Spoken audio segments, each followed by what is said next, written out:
Every era has its frontier. A line between what is and what's next. We've played the game, built the legends, carried the weight. But this is different. This is where the game leaves the ground. No limits, no ceiling. No looking back. This isn't the next season. This is the next frontier.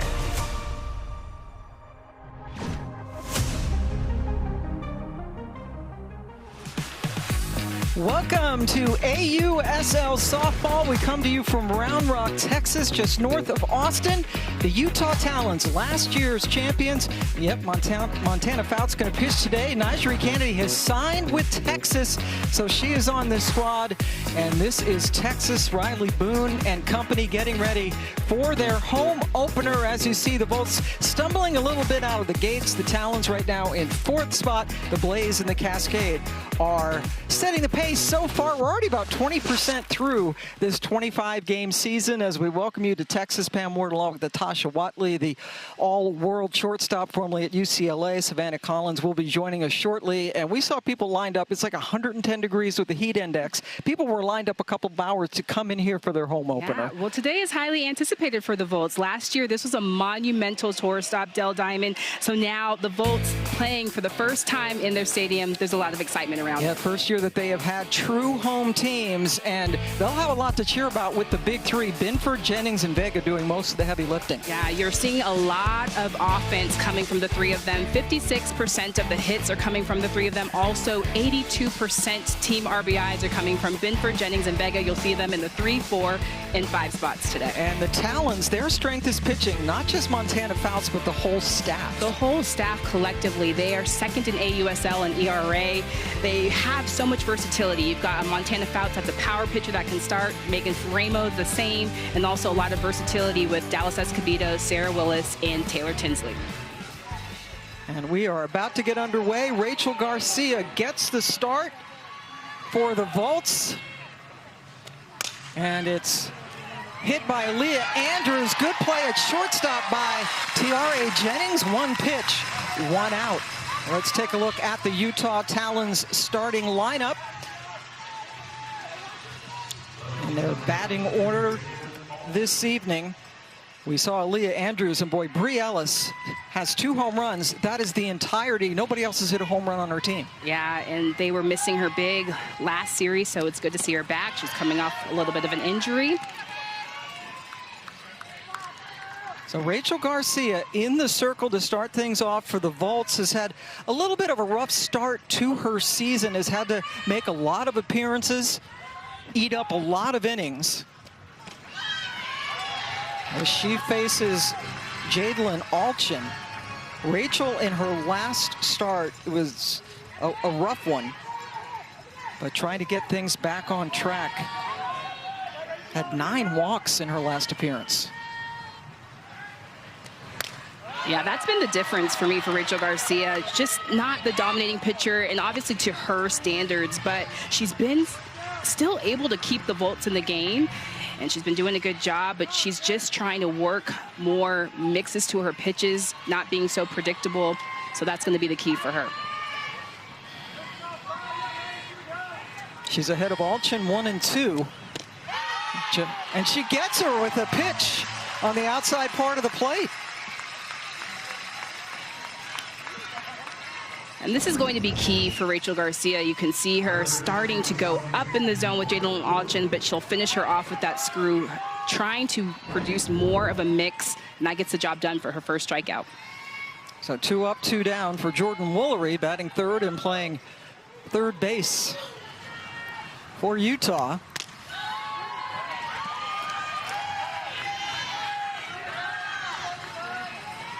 One of several UCLA alums that are in this league, and particularly in this game. Garcia, also a former All-American in Westwood. Yeah, and it's just so fun to see all this come together. Obviously, yes, 2 UCLA Bruins, 2 different generations, and so that's what this Pro League is all about. You get to see a lot of the rookies coming in, seeing how they fare against a veteran, Rachel Garcia. Yeah, Woolery in her first season, fouls one back. Jordan was the Big Ten Player of the Year, 3-time NFCA All-American. 36 home runs and 117 runs driven in last season alone. Sounds like a video game. 2-1 up top. Michaela Edenfield doing the catching, has been the #1 catcher for the Volts this season. There's Michaela. Still rocking the different eye makeup for every single game. 3-1, hitters count. It's popped and gets over the glove of Tiare Jennings. So a 2-out single for Woolery. And if you're looking at this field and thinking it's weird, you're right. This is a baseball field where the Texas Rangers AAA affiliate plays. And Jennings is an outstanding shortstop. You think maybe, and you've played on a field like this, you're playing on the grass, does that maybe kind of mess things up spatially for you? It's just the optics. You got to get used to the optics. Obviously, you're playing on grass. There's a dirt outfield in between till you get to the grass. So as a defender, it's just getting used to your surroundings. Once you get an inning or two, you get back to normal. And this will be the home field for Jennings all season. Remember, this is their home opener, played their first 5 games on the road. Kaylee Wyckoff, rookie out of Arkansas, played there for a couple of years after starting her collegiate career at Texas Tech. One of those who transferred out of Tech instead of transferring in. Yeah. One of the rare ones. See, Edenfield popped out at the last instant to grab that pitch just off the plate. And Wyckoff is one of the reserve athletes that was called in last week when Jada Coleman and Hannah Flippen went down. She came in, had some good ABs, trying to provide some offense for the Talons. That one inside and hit her. So Woolery goes down to second.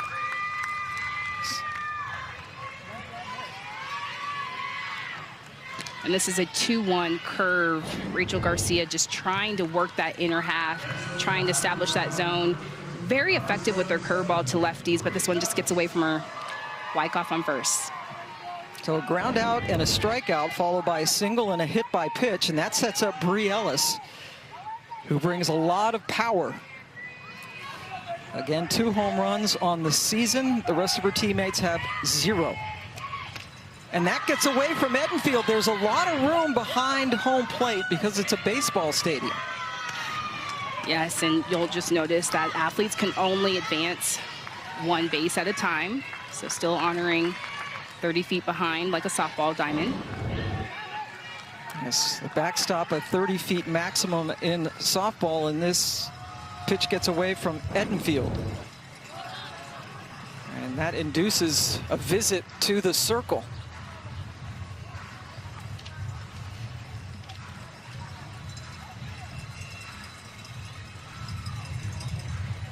Ricky Woodard is the head coach for the Volts, has been at Texas State as their head coach for 26 years.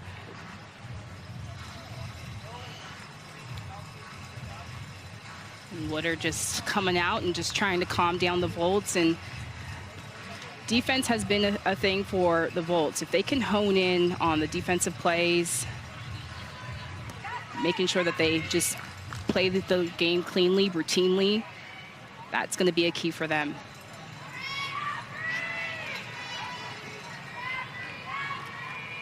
So the 1-0 pitch to Ellis after the visit.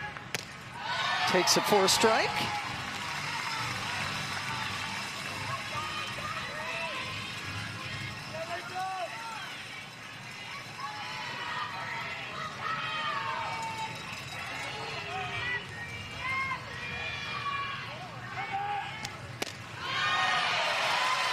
It's a good spot.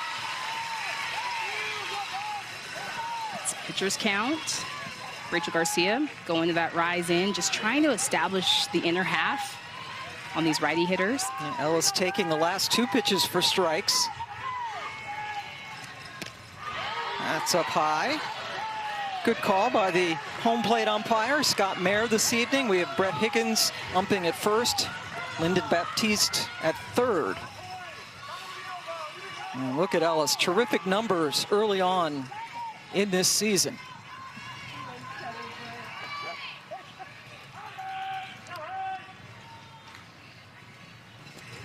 Two, right up the middle. One run will score, the throw home, and they get Wyckoff trying to score from second. So Ellis gets a run driven in, but one run crosses the plate for Utah. And what a heads-up play by Leanne Good. This is a hit up the middle, and her ability to get up there, get in front of that ball, heads up softball, throwing it home.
Car. We are back, and we have some legendary pitchers here, including Kat Osterman, who is the general manager for the Volts, throwing out the first pitch this evening. And speaking of outstanding pitchers, we're about to see one for Utah and Montana Fouts. Yes, Montana Fouts, one of the most elite pitchers in AUSL, and leads this Volts team, leads this pitching staff, led last year's team to a championship, and just has been throwing incredible. Hasn't been able to have the run support behind her, but she is the elite of the elite. Softball fans remembering her well from her outstanding career at Alabama. And you see her last appearance, a complete game. She's thrown 3 straight complete games going back to the postseason last year.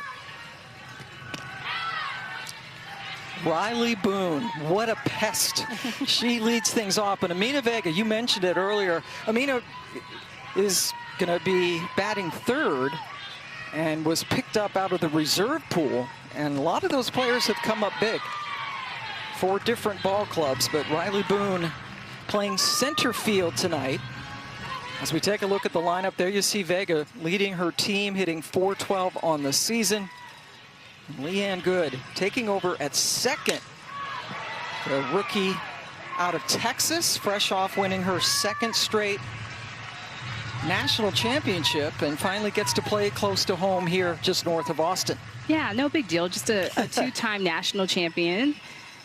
And no better feeling getting the opportunity to play in her home state. Boone down 0-2. Jordan Woolery well in at third, almost about halfway down the line. Riley Boone just possesses so many tools, has a lot of speed. Bunt, slap, she can hit. And boy, can she play the outfield. Under Fouts' glove, and Boone leads off with a hit.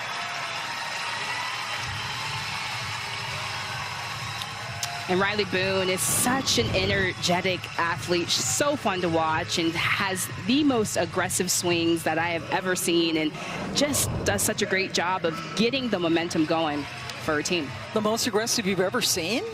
That's saying something. Yeah, she's swinging first pitch. Our last series we saw her, she was going right at pitchers. She'll come at you. She'll come at you. Goodwin up, and she takes a strike. Always have to be aware of Boone over there at first base. Savannah Jaquish is the catcher for Utah, former LSU Tiger.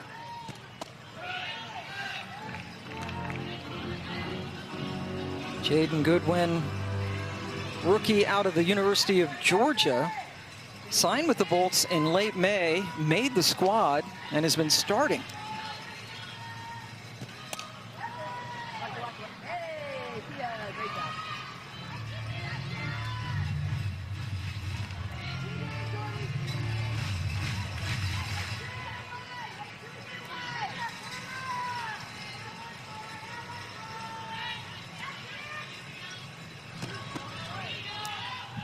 Boone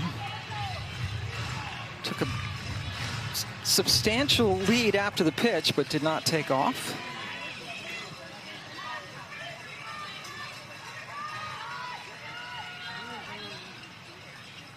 And now the 2-2. Another fouled away. Outfield playing shallow, but it looks like they're really shallow because of the dirt infield left over from baseball. Yeah, and again, it's just the optics. You just got to get used to it. And as a shortstop or middle infielder, you've got to get used to going back hard. And, you know, you hit that dirt and you think your teammate's going to be there. You got to continue to keep going. Yes. You get a little more room. Laced into left field where Alchin was playing shallow. There's no way they're going to get Riley Boone. RBI for Goodwin ties the game.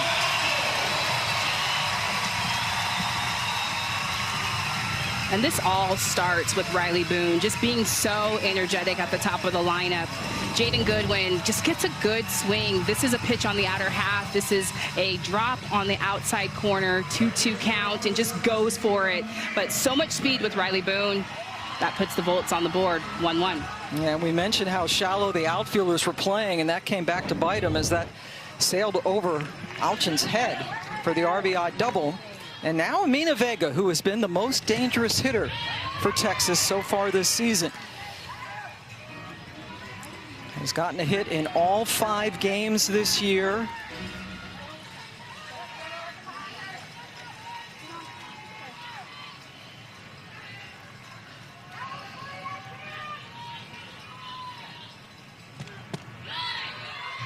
And this starts the big three, Vega, Binford, and Jennings, doing most of the damage, and very impressive numbers for the rookie. Yeah, I've been so impressed with Vega, just very professional hitter. This is her rookie season. She's constantly clutch, coming through for the Volts. And she also has given them a defensive anchor at third base. So much versatility. You can literally put her anywhere. Yep. Played second at Duke and playing third, and played left the first game that we saw for the Volts. Paint in the corner, and Vega goes down looking. The first out of the inning. And Montana Fouts, she's so dynamic on that outer half. She can give you so many different looks. She gave that rise to Amina Vega, but finishes her off with that backdoor curve. And now one of the most versatile players in the league, and Aaliyah Binford, starting pitcher, and also has been a very key hitter for Texas. Has a couple of home runs, including against OKC last week, a pinch hit home run.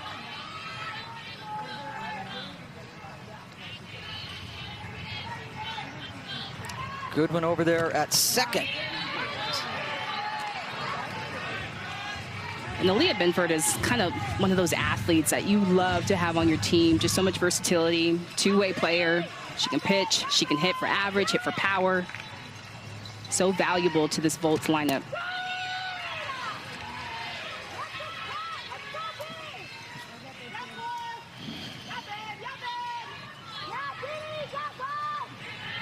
Binford also has 3 appearances in the circle as a pitcher. That's hit hard up the middle. Here comes Goodwin from second. And the Volts have taken the lead.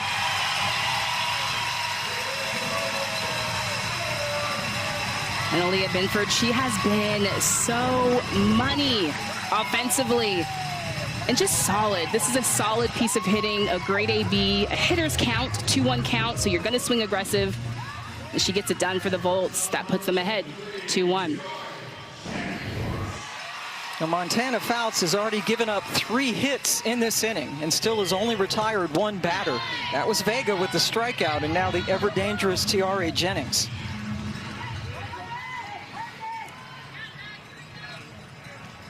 And you see Utah has struggled out of the gate. Over half of their runs have been surrendered in the first inning this year. Yeah, and that was one of the things for them coming in, is to start strong. They get better as the game goes on, but it's so important for them to stop the bleeding and start strong.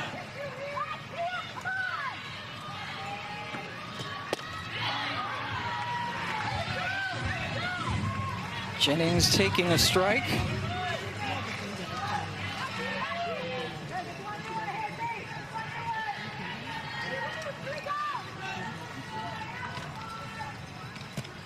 Tiare hit solidly, but right at Aaliyah Andrews, who grabs it for the second out.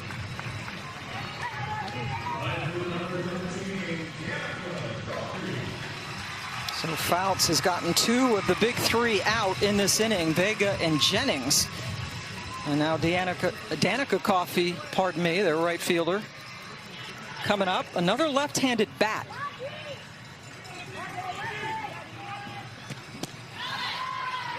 And Montana Fouts had been great against lefty batters, had given up only 4 hits all season against lefties, but 2 hits against lefties in this inning alone, as she finds herself down 2-1.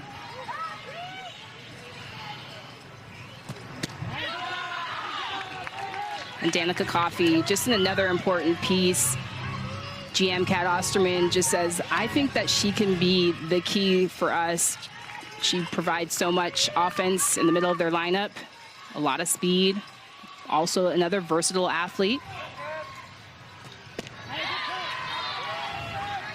Fouts coming in at 70 that time.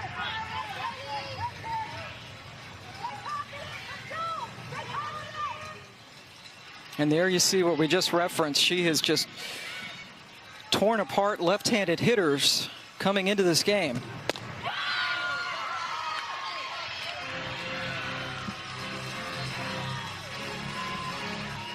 And just great location from Montana Fouts, knowing she's ahead.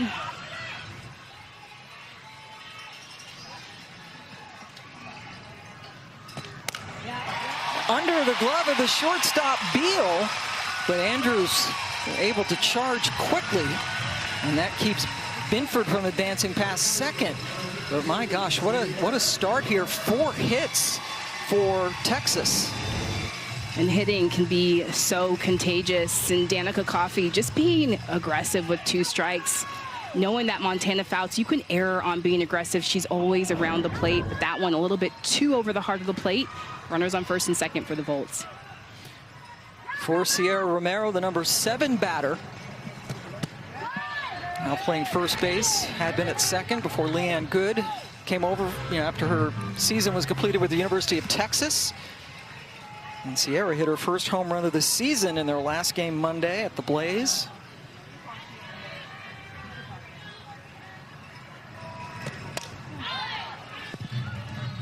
And last time we talked to Sierra Romero, she said she's constantly working on her craft, and just being a veteran and being in the league for some time, that she's constantly trying to tweak things and just keep it simple.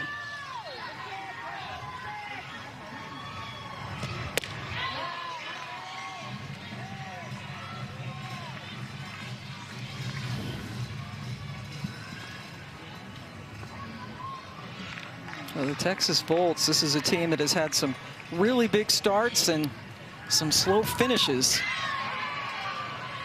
Opening week against Oklahoma City. Had a couple of big third innings. So 3 hits, 3 of the 4 hits coming on 2 strike counts. And we're at another one here with Romero. And that's worth noting because opponents coming into this game were just 2 for 19 all season against Fouts.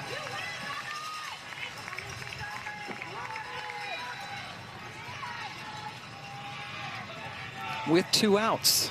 That script has flipped here, but gets the strikeout with Romero, but a great answer for the Volts.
They always say things are bigger in Texas. And the crowds this weekend are bigger here in Round Rock, Texas. A record-setting crowd, an absolutely electric atmosphere. Cumulatively, this will be the biggest site pro softball has ever played in.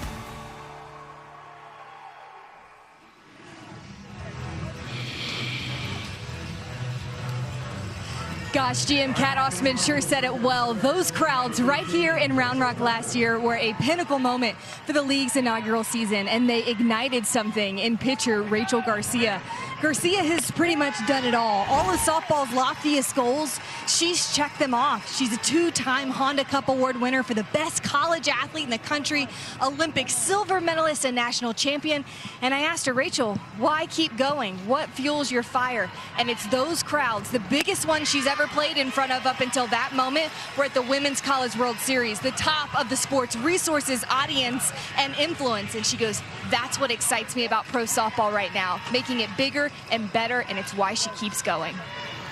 Yeah, Savannah, certainly we are seeing such a sea change all across women's athletics and hitting softball now as well. Vega playing herself a mean third base, gets Becker for the first out. And again, this is the first year that there were 4 teams last year, 2 expansion teams, now a 6-team league. But last year they were all like barnstormers. There were different sites where they played, but when the league came here, the crowds were amazing. Absolutely amazing and very strategic. The tour stops yesterday, last year as they went around the country, and it was wrapped around. The line was wrapped around the building last year, getting in here again. Just a great turnout tonight. And so it just seemed like a natural fit to have the Volts have their home be called Dell Diamond. So this is indeed their very first true home game, and there are where the teams are playing this season.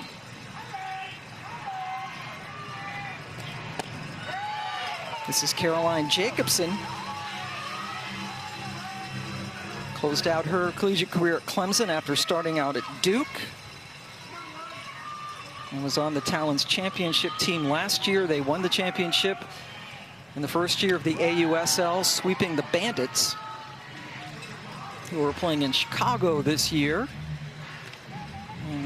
And Rachel Garcia also, the crowd, certainly she's being energized by that, but she's also one of these ultra-competitive players, right? Absolutely, absolutely. And that's why, coming into today, I was so excited to see how she was going to take the mound, because I know her last couple of starts just haven't gone the way that she has wanted, but pure competitor. Took a little bit something off of that one, and Jacobson swung through it. And Garcia, I mean, and this is not a title you want. She's like the queen of giving up unearned runs. I mean, the defense has been shaky behind her. The run given up that she's given up tonight was unearned. Right. And her start at Oklahoma City last week gave up 6 runs, all of them unearned on opening day. Just very uncharacteristic. And I think the thing for her is the walks. That's the thing that stands out to me, is the walks she's given up. And she's just a pitcher that possesses so much control, precision. And so trying to work back to that.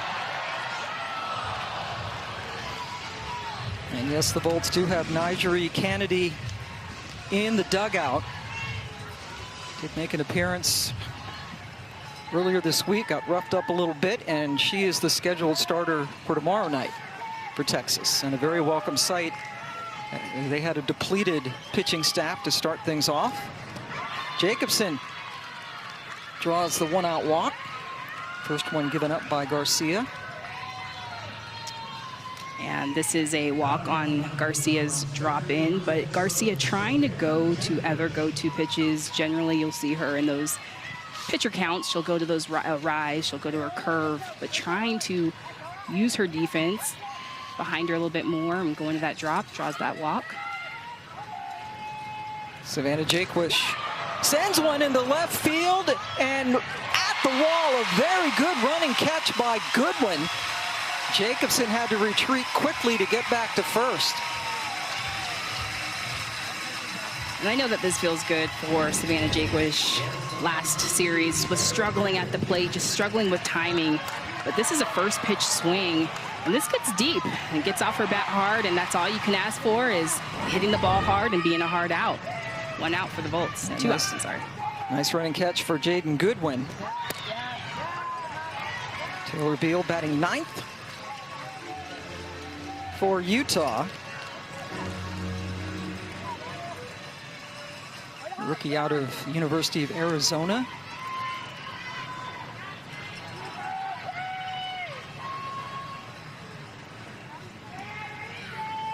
Still seeing some fluidity with the rosters in the AUSL. We're still waiting for some players to get back from Japan. Unfortunately, injuries occur. Now, there's been a lot of movement with all of the rosters, and just trying to keep up with them all. But I think more than anything, a lot of these clubs are just trying to find the flow, find their core athletes that are going to step up for them, and trying to fill those in with some of those reserve athletes as well. Garcia ahead of Beal now, 1-2. Edenfield frames it beautifully, and Beal gets caught looking to strand Jacobson and end the inning. And Rachel Garcia doing what she does best, going to work. This is the rise on the outer half, and this is a big strikeout for the Bolts.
today.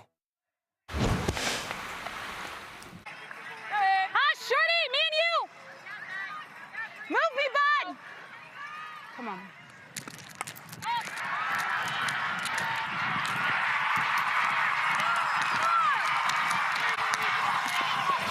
Good job, 40! Yeah! All out. Outer half. All out. Work down. There's no drop. There's no curve. It's a fastball. I went visor down.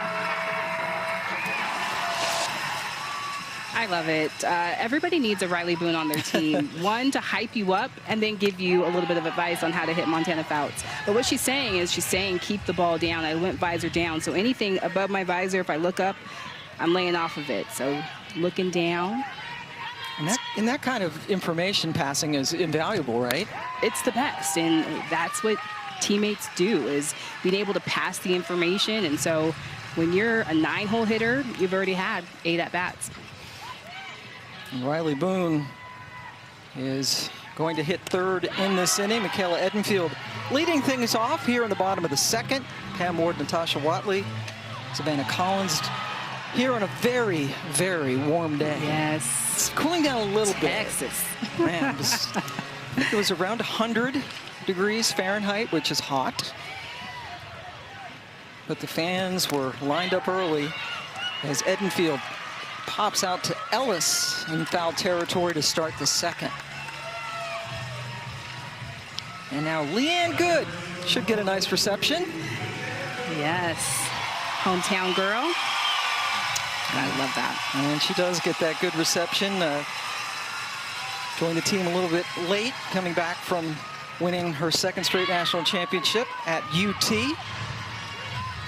University of Texas in Austin, and we are again in Round Rock, Texas, which I'm told is about 25 miles north of downtown Austin.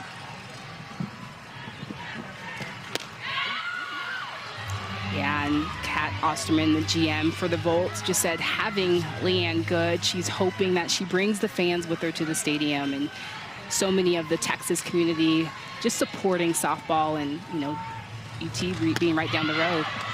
Hopes that she can get them here with her. Her first at bat against Fouts this evening results in a strikeout. That is the third for Montana. And here comes the Energizer, Riley Boone. And was she calling Goodwin Shorty? It sounded like. Yeah, that's and you know what's the nickname hilarious? That they call Jordan. Like Riley Boone is not exactly, Wemby out there. She's also listed at 5'3". But nicknames. But personality-wise, I think she's got the Wemby personality in terms of size. Times 1,000. Yes. Wemby, that's very funny. Yeah. Boone, like Shorty, Goodwin is listed at 5'3". We do have Riley Boone mic'd up tonight, and we are hoping to talk to her in the next half inning. Just a terrific softball player. Singled and scored in the first.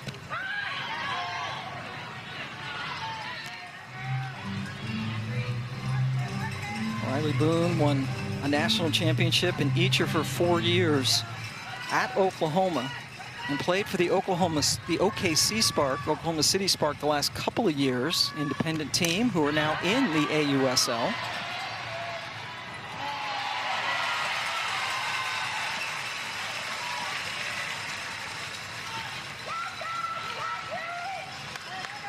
I'll let you keep the balls. Nice souvenir.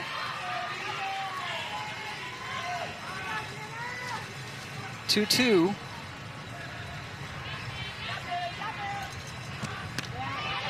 Boone laid off that pitch. Left-handed batters have 3 of the 4 hits against Fouts in this game. And the Bolts this season, you see the 2-out offense.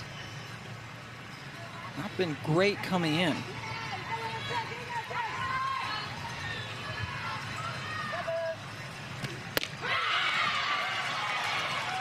Fouts got her looking, so 2 more strikeouts for Montana.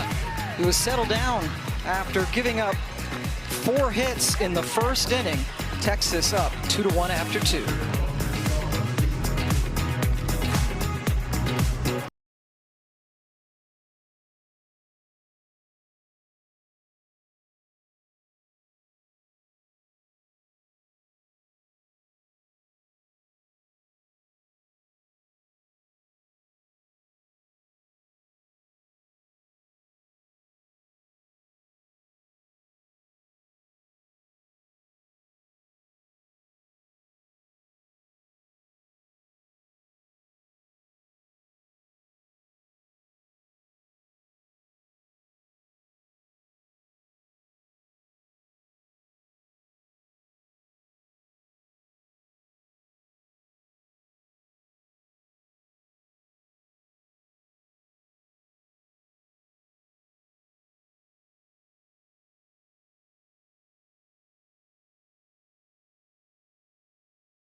The AUSL is sponsored by LabCorp.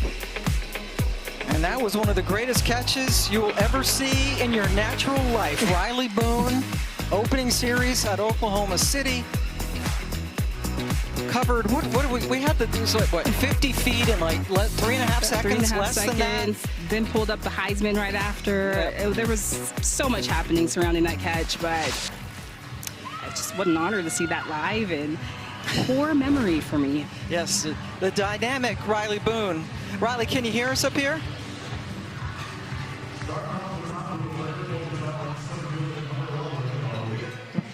Can you hear us, Riley? All right, we're going to work on that because we are unable to hear Riley up here, so we will start things off. Aaliyah Andrews leading off the third inning. Okay, we hear Riley now. Riley's here. Yes, can you hear me? Yeah, we got you now. We hear you. Sorry. No, it's okay. It's all right. I could get an extra set of ears. Thank you for doing this first off. Of course. And you are now playing center field. We saw that ridiculous. I've been doing this since way before you were born, kiddo, and that's the best catch I've ever seen by an outfielder. Are you more comfortable in right or center, or does it matter? Oh, I like them all. My favorite's left, though. I love me some left field as a lefty. Why is that? Because it's harder. Oh, you as like a the lefty. challenge. Yeah, it's good. Okay. Good! Yeah. Sorry. Okay, it's okay. All right, Riley, you be you, Riley. Yes, just keep it going. I want to be your teammate. Like, just this energy out. Yes, this energy out always. How do you have this energy? Where do you find it? Literally just passion of the game. I think we get too caught up in, you know, trying to big league it, and we forget we've been playing this game. I'm shooting! You got it, you got it. Ah, baby. We've been playing this game since we were kids, you know, so we don't have to stop and just big league the game. It's a really fun game, so. Gotta have fun. I love that. What has your pro experience been like in the AUSL this past season? I freaking love it. I feel, sorry. I love you. I do. I literally, wait, can you hear me? Yes. Yeah. We Okay, got you. perfect. Yeah, I love it. I literally think I get to just be myself. I get to just be myself. And also just get taken care of. And I feel like this is like such a big step towards, you know, college girls wanting to go to the next level. Mm-hmm. Yeah, just what has been the thing that's impressed you the most? Honestly, I'm gonna say the pitcher's grit, all of them in this league. Their grit to keep going. Granted, there's some really good hitters. Yeah, good spot. Like that's a dirty pitch Good right job, good job. Like the pitcher's grit, like great hitters, but for them to bounce back and keep going, like I think about Fouts that last inning, I mean, she just punched back. And so I think it's cool to see that these pitchers are just grinding it out.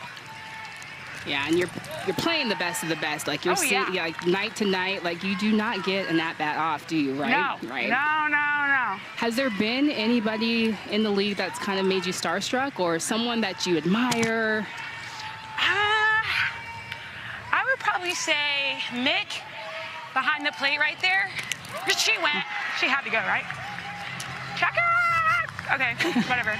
I would probably say Mick behind the plate and Romo. I mean, Romo's sitting here playing first. I'm pretty sure I'm a bit taller than her. But playing first, I mean, that's just like utility. Just doing the job and doing what you need to do for your team. Yeah, Michaela Edenfield. That's out of play. Is the catcher, and you have a new teammate. What's it going to be like to have Kennedy in the circle for you guys? Oh, I love it. I think a little bit like I got to get a feel on her to see, because I talk a lot, so I don't know if she likes it or not. But yeah, I love playing behind her. I think same thing. No matter what the outcome is, she's trusting the process. Yes, good job. Good job, Ray. Yeah, Woolery striking out. And then finally, Riley, has anybody, pitcher or anybody else, ever told you to stop talking out there? No. Good. I can hear Coach Gasso in my brain. Still? Stay in the game. Stay in the game. It's a good thing. All right, Riley Boone, thank you so much. Delightful to talk to you and watch you play, and keep on cheering. Thanks, guys. See you later. Good job, Riley. Wow, you would love that kind of teammate. Oh my gosh, yes. Yes, I feel like I'm definitely more even-keeled, but I thrive off of athletes like that, teammates like that. Haley Wyckoff hit by a pitch her first time up as we roll on here. And you, Natasha Watley, you seem so quiet. You're like the anti-Riley Boone Yeah, on the very field, much so. but you're cool with having that behind you. Oh, on the inside, I am Riley Boone on the inside.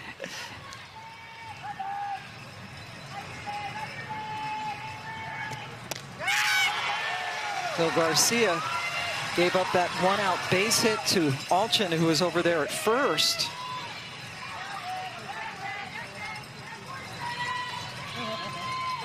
Gave up an RBI single in the first inning. And now ahead 1-2. That's up top. Alchin takes off the throw down off the glove of Jennings, but Leanne Good is there to grab it. Stolen base for Alchin. And that's key for Volts. They've got to try to get more runners in scoring position, get them moving. So I like this decision for the Volts. Jadalyn Alchin on second.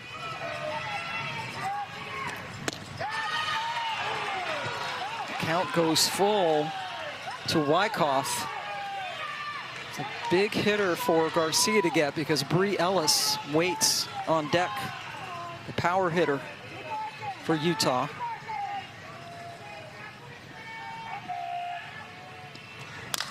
That's sent into right field. Coffey has to go back, hits at the base of the wall. Alchin comes in to score easily on the two-out RBI double by Wyckoff.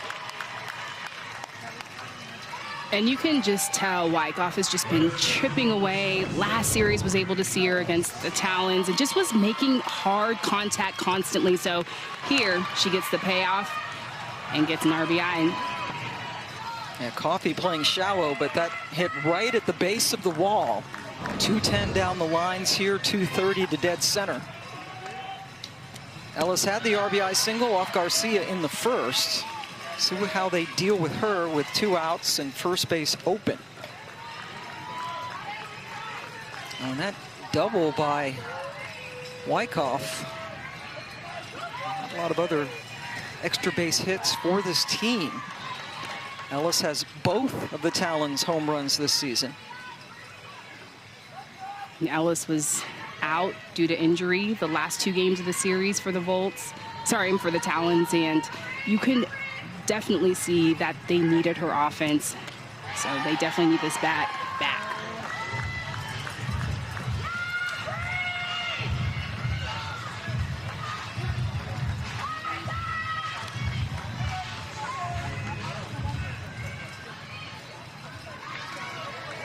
The 2-1 pitch on the way from Garcia.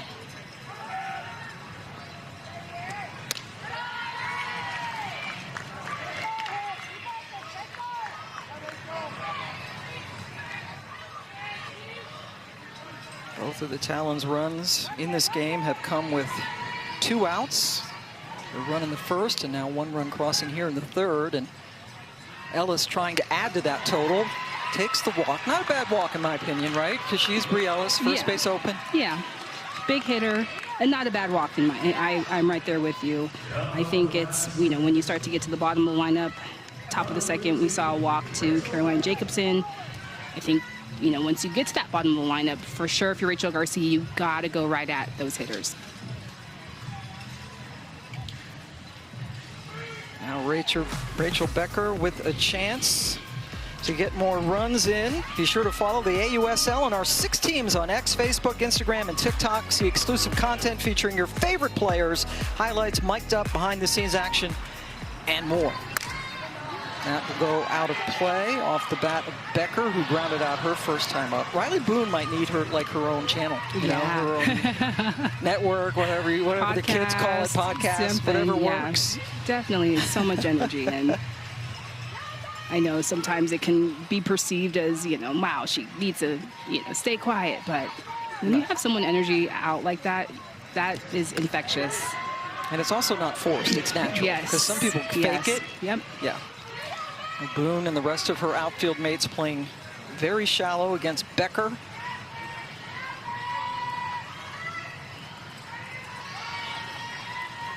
Just on the lip of the outfield grass. And this baseball stadium. Beautiful stadium.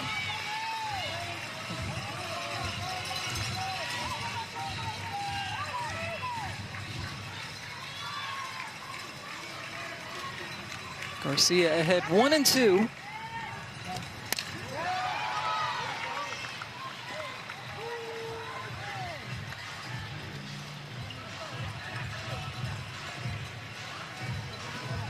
Rachel Becker coming from Oklahoma State and just talks about playing for Coach Gajewski has just been such an instrumental, important piece in her college career.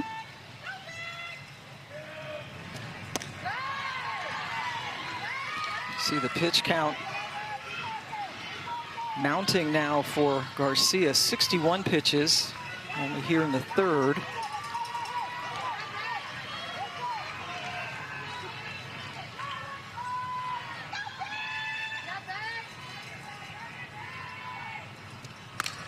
Becker sends it skyward. Goodwin, AKA Shorty, grabs it for the final out, but we got a tie ball game now. And that's all due to Kylie Wyckoff just hitting the ball so hard. She's got a single RBI, and the game is tied.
Welcome back. AUSL headlines for you. The Bandits, after a slow start, had a series sweep. Portland has a terrific pitching staff in their sweep over Utah.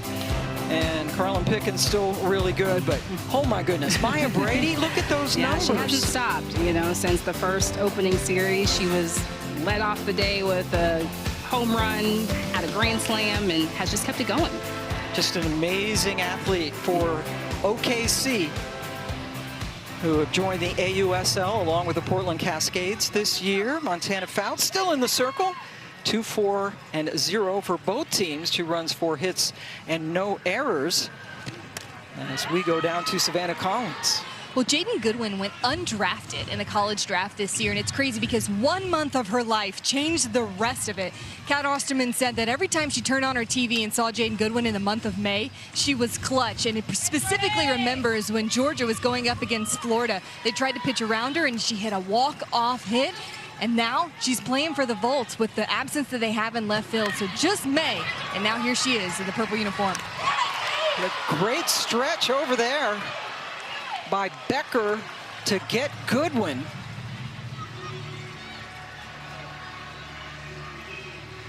Or just check that, that's Maddie Moore playing second base, pardon me, who was just, we saw her play at Clemson. She was a great second baseman at Clemson and makes a good stretch there. Yeah, and just Montana Fouts coming off the mound and doing such an incredible job of just staying within herself. You can feel the speed of Jaden Goodwin going down the line, but her ability to just stay within herself, get a good throw off, and Maddie Moore doing the rest with that stretch. Yep, so Maddie Moore out there at second base. That brings up Amina Vega. Maddie and Amina saw each other a lot when Duke played Clemson. A couple of like relatively new programs. If they were humans, they would both be in like first or second grade. And making a splash in that conference. Yeah, it's been so interesting to see Duke and Clemson, how fast they've been able to be competitive teams and, you know, both young programs. Amina Vega from Duke and Maddie Moore, Clemson. Vega struck out looking her first time facing Fouts this evening. And Fouts threw 33 pitches in that first inning in which she gave up the 2 runs on 4 hits. Most pitches in an inning for her all year. Second inning, much better, only had to throw 13 pitches.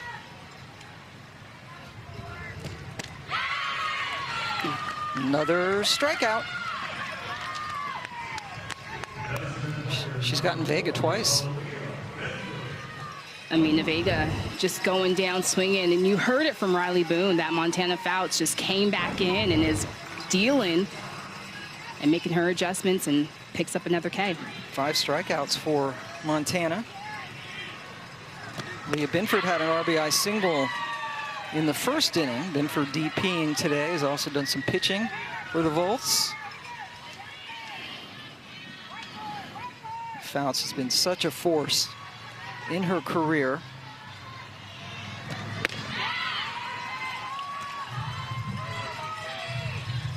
Just constantly evolving, getting better, and always going to work. There was a clip that she posted where she was talking to GM Lisa Fernandez, a GOAT, and just being able to take some critiques and some advice from one of the best who have ever done it, and her ability to still want to develop and get better and tweak her game and add more things. Yeah, how about the 2 general managers here? For Utah, it's Lisa Fernandez. For Texas, you got Kat Osterman. A couple of legends. But that's key, right? You get the people who have all that experience, success, and then people like Fouts, like a sponge for that information. Yeah. And then you combine that with her physical ability. Yeah. She's ahead of Binford 1 and 2. Just spoiled it.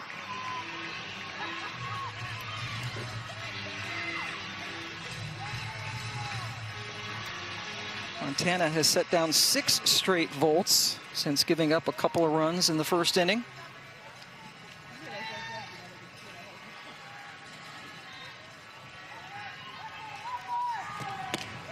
Well, they make it 7. She's on a roll right about now. 6 Ks for Fouts. And Fouts is just dealing. She is settled in. She is leading this Talons teams in the circle. That is 7 straight retired.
Coming up Saturday on ESPN, the AUSL season rolls on when Carolina faces the Bandits at noon Eastern. You can also stream it anytime on the ESPN app.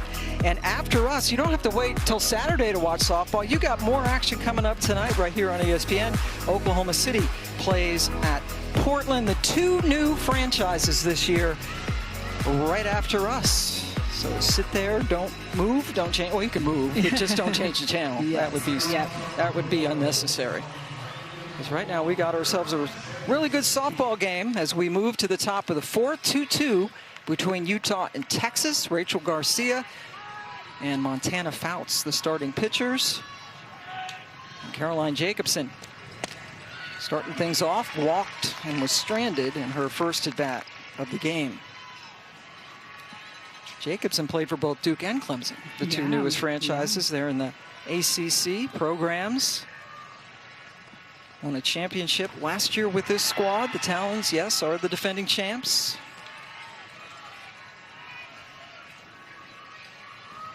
And at her time at Duke, she was the leading home run hitter.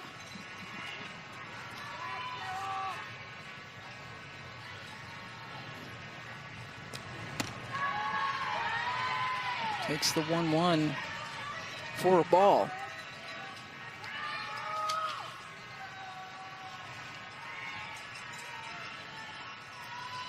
Utah had scored just 4 runs in their last 3 games. Got a couple here so far tonight.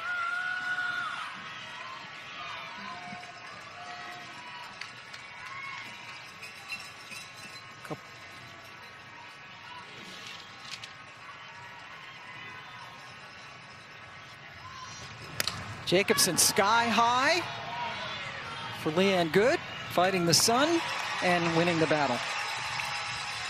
2026 AUSL season is here, so you can get your 4-game flex pass, single game season and group tickets for the Cascade, Talons, Spark, Bolts, Bandits, and Blaze. Do that by going to theausl.com. AUSL, this is legendary. 25-game season. Already about 20% through that. Which is crazy to think. Time is flying, yep. Savannah Jaquish got a lot of a Rachel Garcia pitch back in the 2nd inning, but not just missed a home run by a little bit, but good contact. Yes, and just good timing. So last series in Salt Lake City, saw Savannah Jaquish after a game. She was just getting reps, had one of her coaches feeding her on the machine, just trying to get her timing down. And she just said, I just want to hit the ball hard. I want to be a hard out. And I think she's made her adjustments. According to her last at bat, just being a hard out, that's all you can ask. And, you know, if they make a great play, they make a great catch, you hit it right to them. All you can control is your timing, putting the ball in play hard. Got her first hit of the season on Monday against Portland.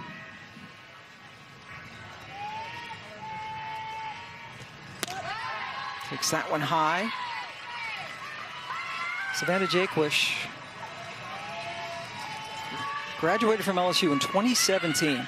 Just speaking of time flying, spent some time in the Japanese Diamond League you're familiar with. Yes. 3-1 pitch, got under it, and Riley Boone calls off Danica Coffey for the 2nd out of the 4th. Now, when it pays to have a loud voice out there. Riley Boone. Well, center field usually, right? That's you get to call it. It's your territory. Yeah, and she's got priority on that for sure. But I love that she prefers to play left field because she said it's harder as a lefty. A challenge, right? It's a challenge, yes. I don't know if anything's really hard for her, but a challenge. But Taylor Beal struck out looking as Amina Vega is getting looked at.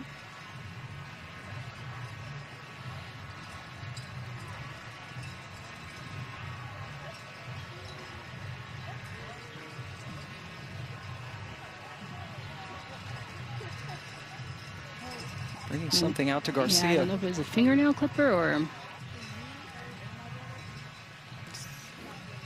maybe it's looks like that's what it looks like. A blister or maybe some dead skin off of her first finger.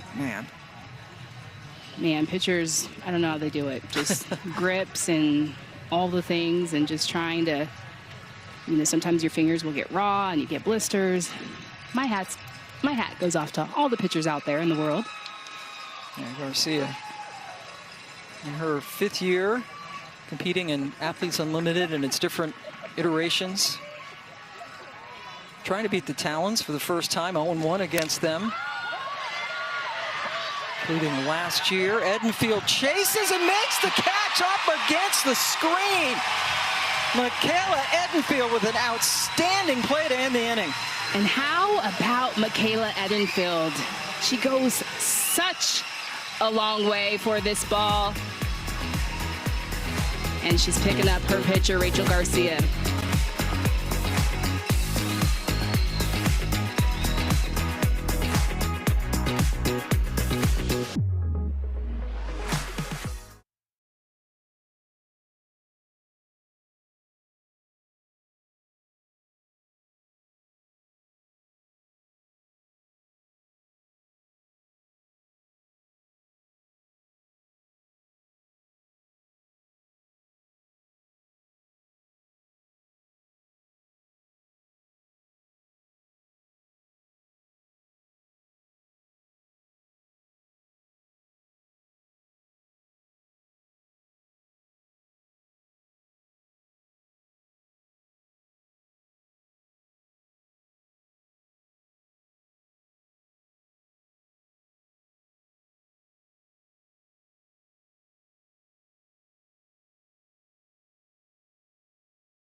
In moments of pressure, I stay confident by remembering that I've done it before and I can do it again. Bree Ellis is back! I think she's feeling pretty good. Having confidence means to me that I'm prepared for any situation that could come my way. I feel the most confident when I am at practice, putting in the extra work and making sure that I'm prepared for what might come. When she's playing with joy, Bree Ellis is going to do Bree Ellis things. Tell your friends, okay? Spread the news. Here we go. I hope young softball players take away from my game that I'm authentically myself on the field while still being locked in every pitch. I'm Bree Ellis, an infielder for the Utah Talons, and my boldness makes me feel beautiful. That Athlete Spotlight presented by Sephora, the exclusive beauty partner of the AUSL. And there's Bree out there at first base. Tiare Jennings leading things off here in the bottom of the 4th, and my colleague Natasha Watley, there's a Sephora braid station, and you got some work done. Yes, I got my hair braided. It was a lot of fun just to be able to go and hang out. And I said, hey, just make some magic. Do what you do. And they did, and they were like fans can go and visit these stations at ballparks. I think these are called fishtails, she told me. Oh, okay. I've got 2 fish braids. Whatever you say. Okay. Yeah. Tiare Jennings flew out to center in her only at bat so far, always a threat. There you go. Oh, yeah. Looking good. My braids, hey. Very hot day here in Texas. Montana Fouts has been terrific. Has not allowed a base runner since the first inning, when she gave up 2 runs on 4 hits. Jennings skyward. Andrews, second time tonight, Tiare has flown out to center. Yeah. So Montana Fouts, 34 pitches in that first inning, which is a season high, and only 31 cents.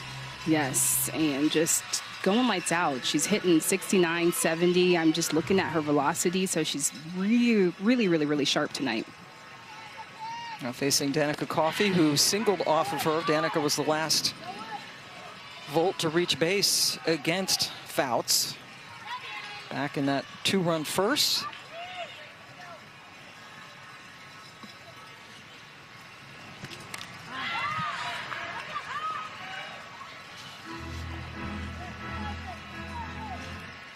Coffey in her second year out of LSU. Got one of those golden tickets last year.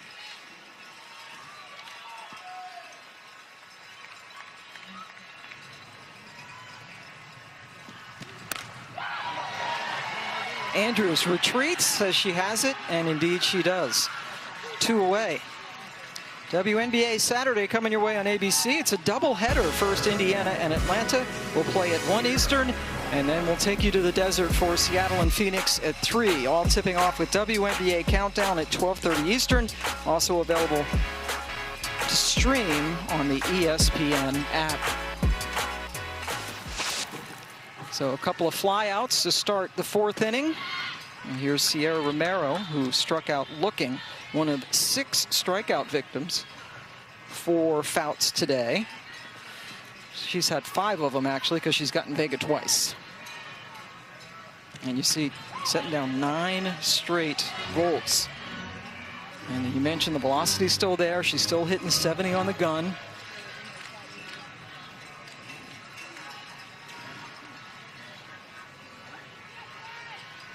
Sierra hit her first home run of the season in her last game.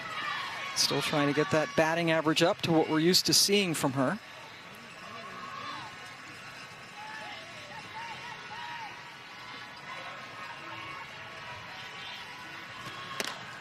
Yeah, and Sierra Romero, just a veteran. You know, she's talked about just going to school with her swing, but I think she's still a feared hitter, even though she's still trying to get her grounding and get her footing, get her rhythm.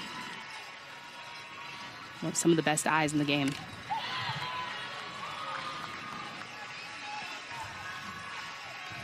Graduated from Michigan 10 years ago. Left Michigan with some NCAA records still all over the Michigan record books. And her sister in the league, Sydney, playing for OKC. And her brother Mikey in the Red Sox organization. Yeah. And little sister Sophia plays for Boise State. And there you see. The most athletic family. 2-2 facing Fouts with nobody on. And that got away. Jaquish unable to squeeze it. Noting that Savannah Jaquish is behind the dish today, and in the last series, usually you'll see Charlize Palacios behind the plate, but just resting Palacios' legs, they have the versatility, they have the options with Jaquish as well. So that is strikeout number 7. She's gotten Romero twice, 10 straight batters retired by Montana Fouts.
ourselves a ball game here, 2-2 as we head to the top of the 5th inning. Both teams with just 4 hits apiece. Montana Fouts really settling in after first inning in which she gave up 2 runs. Since then, she has not allowed a base runner, setting down 10 in a row. Rachel Garcia in her last half inning set down the side in order for the first time this evening.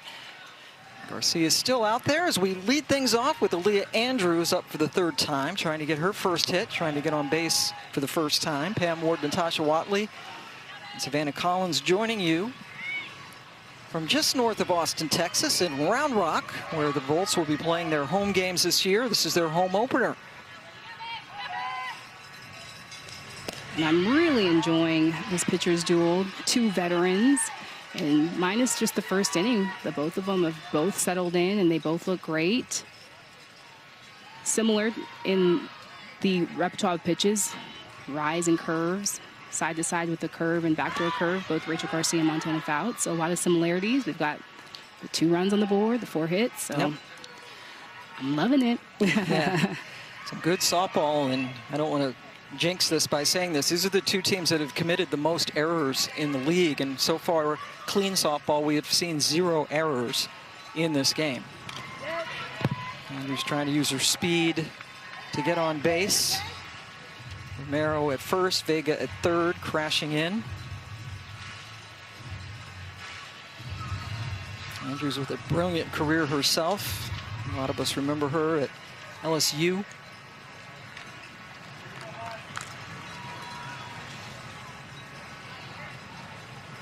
Started for the Blaze last year, and in the allocation draft came over to Utah this year with the 2 new teams.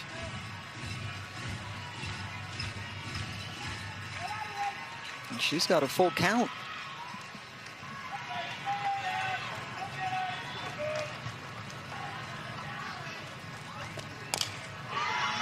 Garcia's got to hurry. Andrews runs like the wind, and she's safe.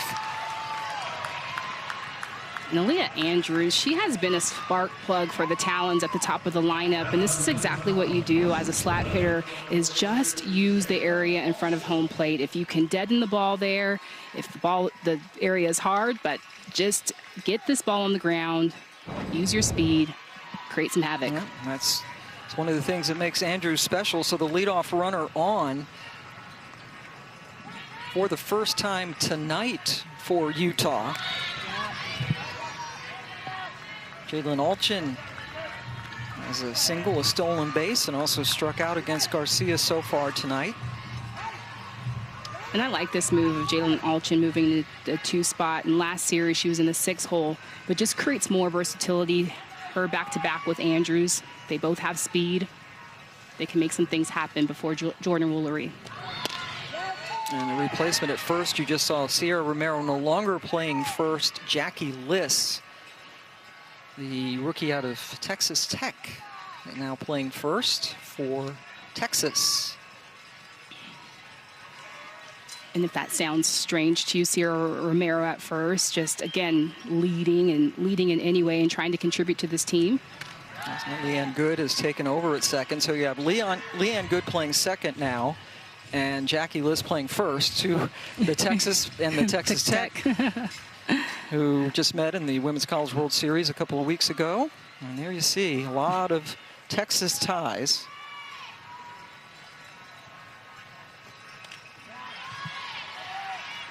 And Nyjah Kennedy, the scheduled starter tomorrow night.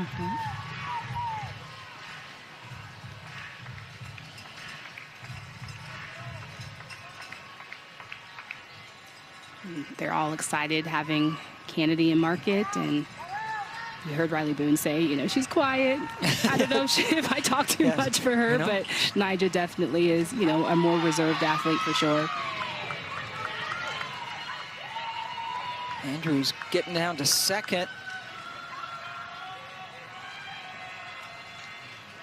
Riley doesn't have to wait long to see if Nyjah's going to be happy with her chatter out there, because that's going to happen tomorrow night. We'll all find out together. We'll be back here for that one. Alshin sends it into left field. Goodwin can't catch up.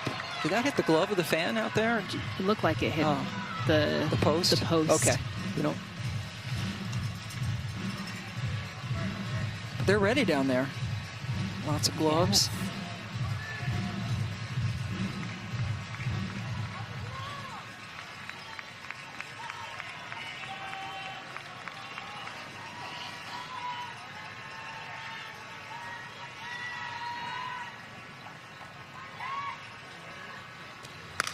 Alchin sends it into right field, and that's going to go all the way to the wall, allowing Andrews to score standing up from second.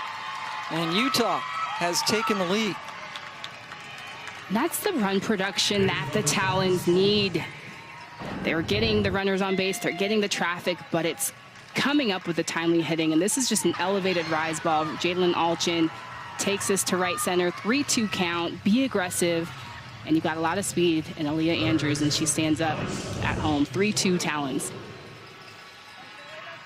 So the Talons touch up Garcia. Heart of the lineup, Jordan Woolery. Scored the first run of the game for Utah.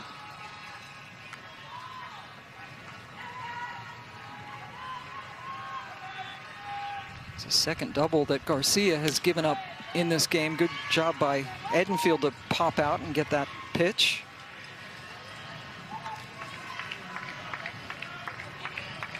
Edenfield getting a lot more playing time this year than in her rookie season.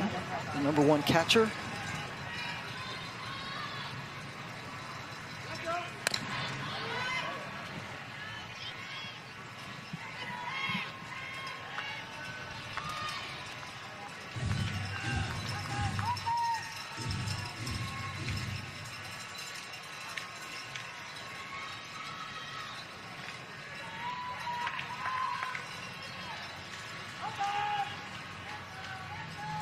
Garcia had 1 and 2. That's another gapper. Back-to-back doubles for Utah. Woolery delivers, Alchin scores. And Jordan Woolery delivering. And Rachel Garcia, just her pitches are starting to hang a little bit. She's hitting top speed. That last pitch, 70 miles per hour, but just quick hands from Jordan Woolery. And that scores another one for the Talons. So back-to-back doubles. They got a 2-run double from Wyckoff earlier in the game. Extra base hits have been accumulating against Garcia this year, and we'll have a pitching change. Binford, who started at the DP, all versatility. She's coming in now to pitch.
Leah Binford making her 4th appearance in the circle this season. Let's go down to Savannah.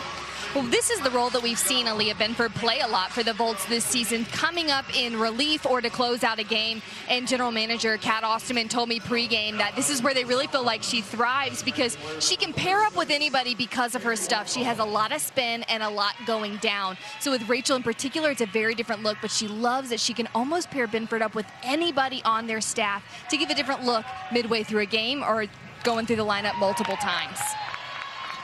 Yeah, and that's what I was saying about Aaliyah Binford. She has got to be one of the most valuable assets to the Volts. She's a two-way player. She can hit, but her pitching style, she keeps the ball down. She's got that incredible changeup.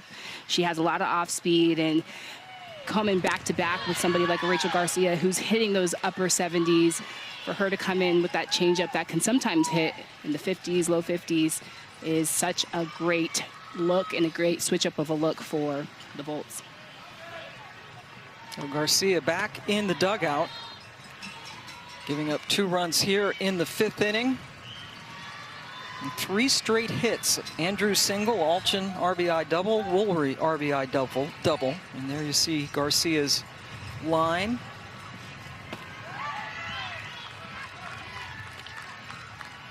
Binford has hit 2 home runs this year, in addition to now her 4th appearance. In their 6 games of the season, she's made 4 pitching appearances. It just makes it so easy when you already have her in the lineup. You can just make that change. I've been the starting DP.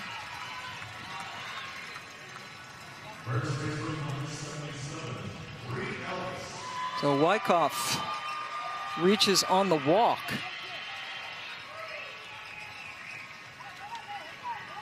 Nobody out, 2 runs in, 2 on for Bree Ellis, who is singled and walked and is the power hitter for Utah.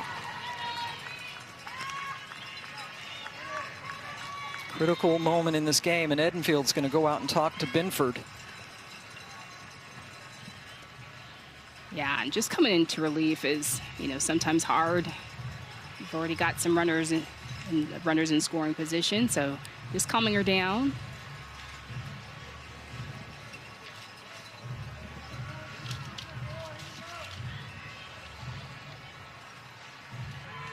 Monday Night Baseball coming up on ESPN. The Braves are in beautiful San Diego to take on the Padres. First pitch set for 10 Eastern on ESPN or streaming on the ESPN app. Coming up on Monday. You ever been to their stadium in San Diego? I have. It's beautiful, Beautiful. right? It's a nice town. Yes, I love San Diego. I could live there. An LA kid who could live in San Diego. I'm with you. Yes. So here's Ellis. Takes it for a strike.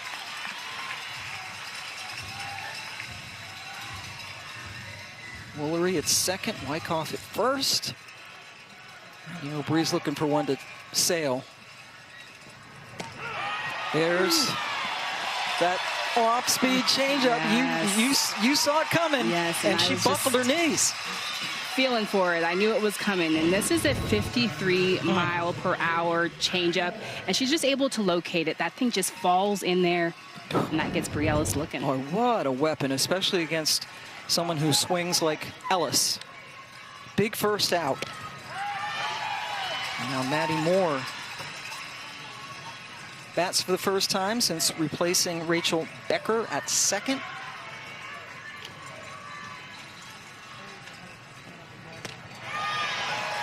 She can just throw it in any count. That one for 49 miles per hour. So that's what the thing is so hard facing Binford. Even if you tried to sit on that changeup, it's a hard pitch to sit on just because of how slow it is. Moore just got enough of that one. Tough play for Vega, but boy, is she good at third base. Nips Moore at first. Sends Wyckoff over to... Yeah, my goodness. Amina Vega, I could watch her field ground balls all day long. And word on the street is she's never played third before. She's mainly a middle, played second at Duke, but she has me fooled. I feel like Brooks Robinson over there. It's incredible. Old reference. Caroline Jacobson now with Woolery at third and Wyckoff at second. But that was a nice play by Vega. And then you know this. You were a middle infielder that you're out of balance, off balance throw, and it was perfect. Yes, like almost a sidearm, low slot throw.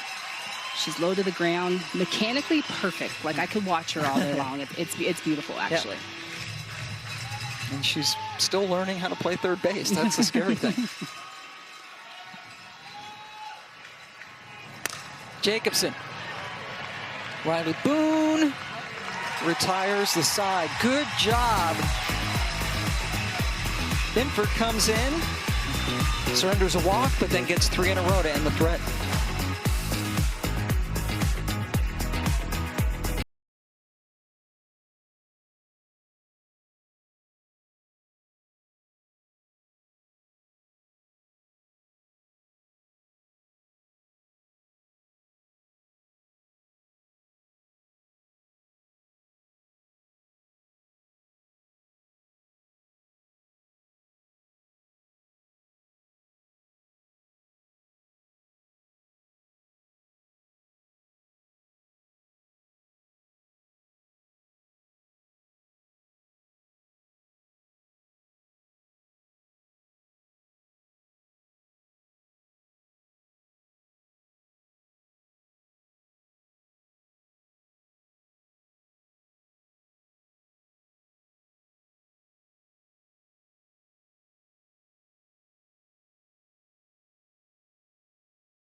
Welcome back. The Talons leading the Bolts 4-2 as we go to the bottom of the 5th inning, and we are joined now by Najee Kennedy, who has agreed to talk to us. Najee, the all-everything pitcher. Najee, first off, thanks for doing this, and just talk about the process. You're in the Women's College World Series, and now you're here, and we're going to see you tomorrow night. What has the last couple of weeks been like? Yeah, a lot of softball, but a lot of fun. I mean, I met a lot of different people. I play in the World Series, and now I'm staying in Texas, which has been fun. Najee, so you got the ball tomorrow. What is usually your mindset day before you're starting a game? Yeah, I'm just trying to watch the batters as much as possible. Try to get as many hits, see what they're trying to do, see their game plans, and then just collect that data for tomorrow. So what's you've been a pro for what has it been? 4 days, 5 days? Has it been a full week yet? I think just at a week, maybe. So what's it been like? Give us on the inside. Yeah, it's been fun. I mean, I feel like I'm watching people now that I've, I don't know, I'm playing with people that I've grown up watching, just seeing people dominate, and now I'm on the same field as them, so it's been fun. Who are some people you've idolized? Yeah, definitely Carolina Ricketts. I mean, I saw her play when we were in Durham this past week, so just seeing her on the field was cool. That's really neat.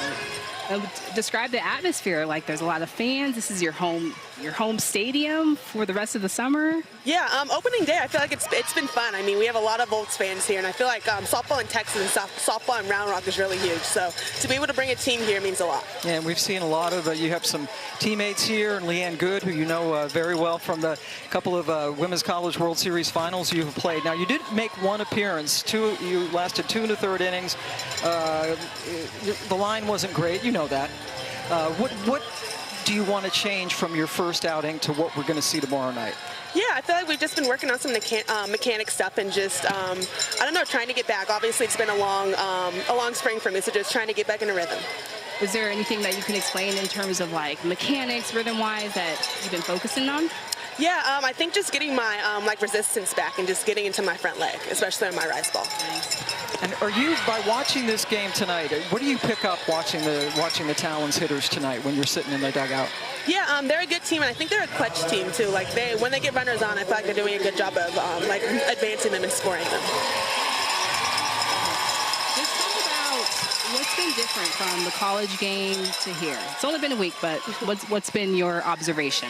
Yeah, obviously the level of competition, I feel like that's a given, but just 1 through 9 down the lineups at the pro level, I mean, every batter's really good, and then even just small things down to like the pitch clock when pitching, instead of 20 seconds, it's 15, so even things like that. How does that feel? Does it feel rushed or something different? I like that you've got to tune into a little bit more.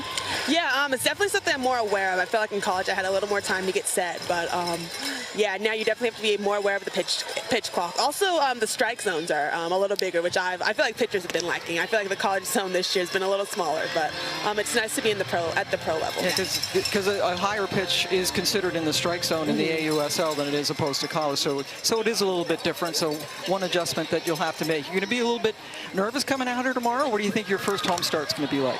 I definitely think I'll be nervous, but I'm nervous before any game. So I don't know. I feel like nerves get me going, and it's a good thing. Well, you're nervous before every game, even the great Najee Kennedy. Well, we would look forward. We'll see you pitch tomorrow night. Thanks so much for doing the chair chat. Awesome. Thank you, guys. Thanks. Najee Kennedy, who one of the best pitchers out there, started at Stanford and then finished up her last couple of years at Texas Tech, taking them to back-to-back World Series. Yeah. Took her a little while to sign, but signed, sealed, and delivered, and ready to pitch tomorrow. Meanwhile, Montana Fouts just continues to mow them down in the circle for Utah. She's getting it done. But I loved what Najee said, is like, I'm nervous for every game. And I think that that's so great for young athletes to hear, is the nerves still come there when you're playing on the stage, playing in the Women's College World Series, and playing here as a professional. And so I think it's one of those things to think about too as an athlete. Like, when you're nervous, that means you're ready, you're present, you're ready to go. It means you care. And so it's not always associated with the bad things. So I loved hearing her say that. Yeah, and using it for a positive, certainly. And we will see her tomorrow night. Riley Boone, 1 for 2. Yeah, I'm really excited to see her go out there and just have fun. You know, it feels like the weight of the world has been on Najee Kennedy, and just a face in our game. I want her to enjoy being a pro. Fouts gets it done. You rarely will see that. Riley Boone thrown out. Fouts That's 4 straight innings where she's set them down, 1, 2, 3.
History for the Talons!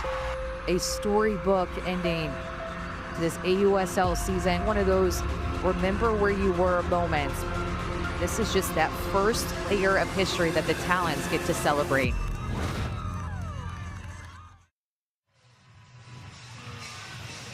Last year, the Talons, in the first season of the AUSL, won the championship series against the Bandits and had the best record in the regular season. Cindy Ball Malone, in her second year in charge, is the head coach, nickname of Bear, one of the great nicknames in all of softball.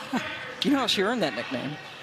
She was on a road trip when she was still a player, fell asleep, and apparently was snoring, and the people said, "You sounded like a bear." And that nickname has stuck ever since, and she's actually fine with us telling that story. Well, which is actually funny because I actually know Bear from growing up together, and I don't actually really know if I know the behind the story of her being called Bear. And I just thought because she was kind of like a mama bear, like she's just... It fits, yeah. Yeah, well, that's good to know. She told us it was a road trip where she fell asleep, and her teammates never let her forget about it. Yeah. And head coach.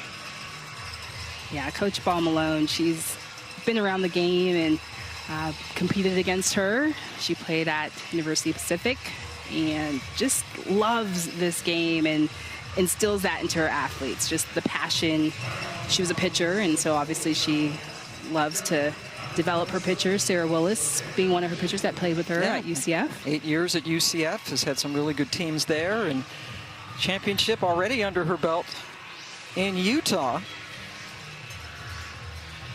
Binford, who came in to relieve Garcia in the last inning, starting off in the circle in the 6th against Savannah Jaquish, who was retired her last time up on a great play by Edenfield, who had to run all the way to the screen to grab a foul pop and retire her. In any other stadium in this league, that would have been out of play and in the stands, but we're playing in a baseball stadium, so a lot of foul territory.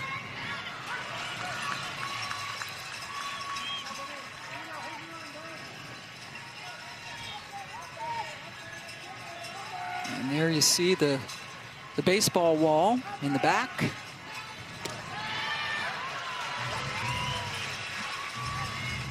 Yeah, last weekend we were playing in Salt Lake City, Talons and Cascade, but the Salt Lake City playing at University of Utah Park, and it is a beautiful stadium, just a big outfield.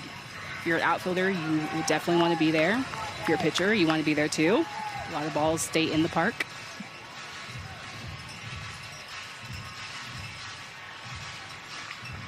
Bottom of the lineup up now for the Talons, and they have really struggled. They have gotten no hits from slots 6 through 9 in their batting order. Jaquish retired by Good to start the 6th. But the Talons coming up with 2 runs in the top of the 5th to take the lead. This home opener series for the Volts.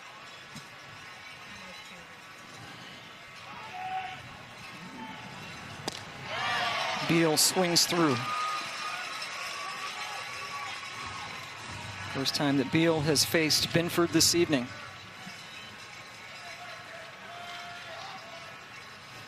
Looking for her first hit of this young season, recently signed. Was the Big 12 Scholar Athlete of the Year at Arizona in her senior season. She did 4.0 GPA. Under the glove of Vega. The bottom of the order finally gets a base hit tonight. Yes, and Taylor Beal just turned down the opportunity before to play in the Pro League, knowing that she wanted to pursue being a nurse, but gets the call and says, hey, you know what? Yeah, I don't mind coming to be a pro, and has been incredible for the Talons defensively, and here now getting a hit, standing up on first. Yeah, Vega playing in, and she was unable to get it. Popped up for Edenfield. Andrews, 1 pitch, 2 outs. Trying to advance Beal over. And just a big out. Getting Aaliyah Andrews, stopping the momentum. Alchin had an RBI double her last time up. Part of that 2-run 5th inning. Well, the Talons, their last 2 games, really struggling with 2 outs. Tonight, turning some things around, getting their offense going a little bit. And then when you get a pitching performance like Montana Fouts, who since the 1st inning, like literally has been perfect. She's not allowed a base runner since the 1st inning. Nice running catch by Goodwin. To end the inning, they strand Beal as we go to the bottom of the 6th.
The AUSL is sponsored by LabCorp.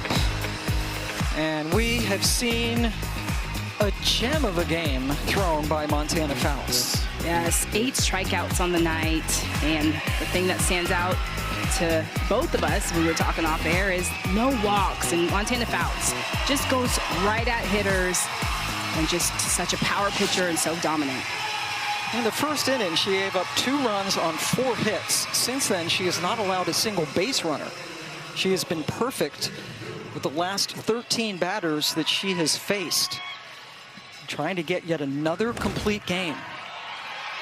And this is on a very hot and sticky night here in Texas. Montana already, those 8 strikeouts that you mentioned, that is a new career high for her, pitching in the AUSL. Facing Jaden Goodwin. Goodwin, Vega, Binford due up here for the Volts. Both teams trying to stop 3-game losing streaks. Yeah, and in this moment, if you're the Volts, you've just got to figure out how you can get some traffic on. If I'm the Volts, I'm thinking, if I'm Jaden Goodwin, I'm thinking left center, hitting it hard right back up the middle, just trying to single them to death.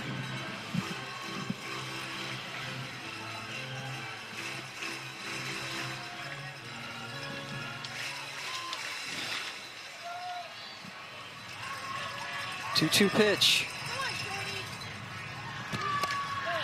Fouled away. Now, you played shortstop for UCLA very excellently. What's the defense like now when this pitcher's doing so much work? Is there any chance you get, not bored, but nonchalant, or how do you approach it? I think you rise to the occasion. When my pitcher is throwing some smoke and going right at hitters, and especially a performance like Montana Fouts, I'm all over the ball. Like Jordan Woolery right there.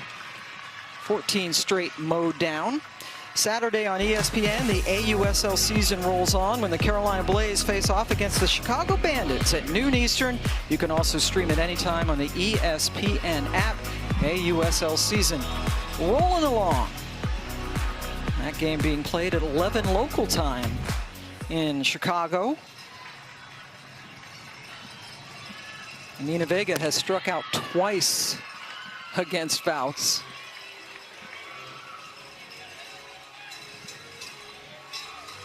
Vega off to such a great start, hitting well over 400 coming into this game, but now facing one of the best for the first time in her pro career. And I love these opportunities. Like, if I'm Amina Vega, like, yes, I want to face Montana Fouts. I want to see how I fare next to her. And just such a great opportunity to be challenged. Montana Fouts, she's still throwing upper 60s. That last pitch, 70 miles per hour. So just timing and movement. Just trying to figure out, make my adjustments, get my barrel out in front. Her 100th pitch of the night strikes out Vega for the 3rd time this evening. Yeah, and you can just see Montana Fouts going to work. This is the 3rd strikeout for Amina Vega tonight, and this is on a rise ball. And just crazy velocity, speed, and movement. Leah Binford and an RBI single off Montana in that 4-hit, 2-run first inning. Struck out the next time she came up against Fouts.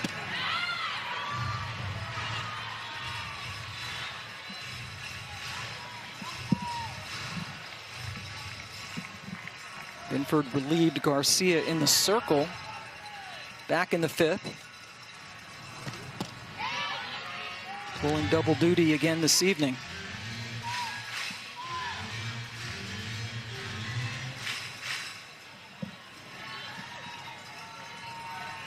She's down 1-2. Strikeout number 10. Montana Fouts on a Montana-sized roll right now. In Montana Fouts, she is throwing smoke tonight, 10 Ks.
$99. Welcome back. It is 4-2 as we hit the top of the 7th inning. Utah in charge. Montana Fouts has been perfect since the first inning in the circle, and Utah's offense coming alive a little bit. They'd only scored 4 runs in their last 3 games with an anemic .215 batting average. Much different story tonight. Yeah, tonight they have been hitting with runners in scoring position, extra base hits. Jordan Woolery with one of her own, hitting a double her last time up to bat. They were swept in their last series by Portland, scoring 4 total runs in that 3-game series. First time that they've been swept in their 2-year history. Jordan Woolery starting things off in the 7th as we go down to Savannah Collins. And what jumps off the page to me too, Pam, is that these 8 hits that they put together tonight are tied for the most that they've had so far this season. And well, the other thing that jumps off the page to me too, Pam, is the 8 hits that they put together tonight is tied for the most that they've put up in a game this season. And Coach Ball Malone was telling us throughout that series that they were struggling, that she was focused on staying positive, finding good momentum. She knows that these hitters are better than they're showing. And tonight, we're finally seeing it. Natasha, I know we were working that series together. What are you seeing in their bats that's kind of shifted from when we were in Salt Lake City to now being in Texas? Yeah, I think it's the energy out. I think that was one of the things that I noticed in Salt Lake City, that they were almost deflated. Obviously, we saw Hannah Flippen going down, Jada Coleman, but it's been the timely hitting. They are stepping up to the occasion once they're getting runners in scoring position, especially with the 2-out rallies that we've seen with them. They are really just capitalizing on the traffic that they're getting.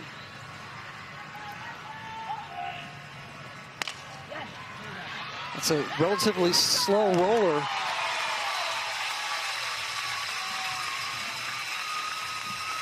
Over to the 3rd. And that's where Danica Coffey has taken over for Amina Vega. Vega 0 for 3 with 3 strikeouts against Fouts, and now has been taken out of the defensive lineup for Coffey. And I just like what Savannah said about Coach Ball Malone, just saying, is trying to stay calm and stay positive. And that's the thing, as a head coach, don't hit that panic button. You gotta make sure you're still having your athletes, making sure that you believe in them and that you support them. Because it's been said a million times before, right? That softball is a game of failure, yes, right? Yes. Even if you're a great hitter, most of the time you're not going to get a hit or even get on base, typically. But the Talons and Savannah reminds us that, yeah, they are down Hannah Flippen on the injured list along with Jada Coleman. Coleman off to a hot start this year. And still their offense has come alive tonight, and they just keep on going, and they're buoyed by the fact you have Fouts mowing them down in the circle. Yeah. And that's been the difference for the Talons. You know, Montana Fouts has had some great outings, but she just wasn't getting that run support behind her. So she's getting that tonight for sure. They're waiting for Georgina Korik to come back. She's been playing in Japan, and all she was last year was the AUSL Pitcher of the Year. That is a 1-out base hit for Wyckoff. Second time through the order now for Binford since she came in to relieve Rachel Garcia. Yes, and Wyckoff has reached all 4 times tonight. Hasn't scored yet. And she's gotten on in a variety of ways: single, double, walk, and hit by a pitch. Bree Ellis struck out looking on a changeup from Binford last time up. Really good change.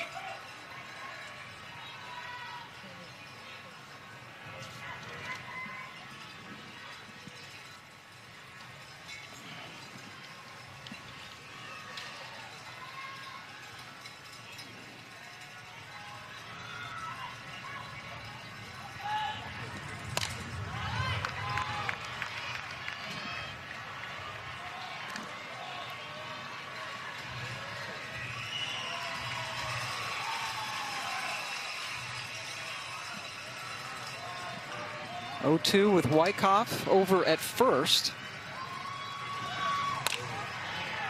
And that's under the glove of Coffey, who just came in to play third base for Vega.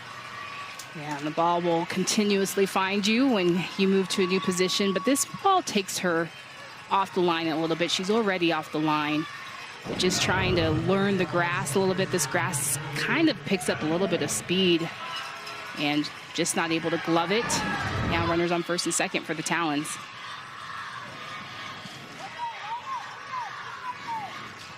Maddie Moore up for the second time tonight.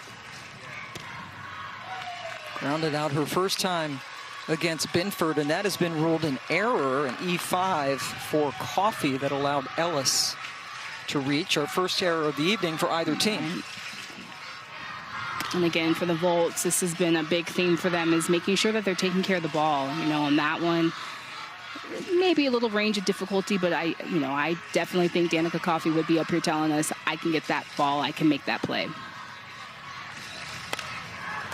Moore caught over there at first by Liss. Ellis did not stray too far from the bag, so she did not get doubled off. 2 away.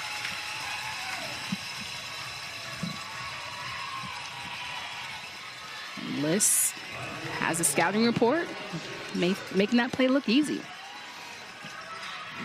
Oklahoma State and Portland about to get underway. That game will begin on ESPN2 while we finish up here on ESPN. Another doubleheader in the AUSL for you this evening.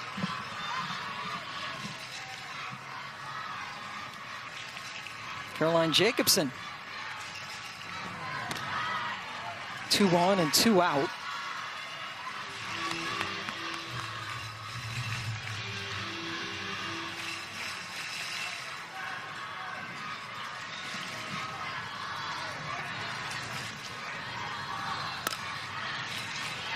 Jennings goes the short way to end the inning. Last opportunity coming up now for the Volts, who are trying to figure out Montana Fouts.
Montana Fouts had a rough first inning. Since then, perfection. She has been electric on the mound, going to that rise and that backdoor curve. She's going both sides to the plate.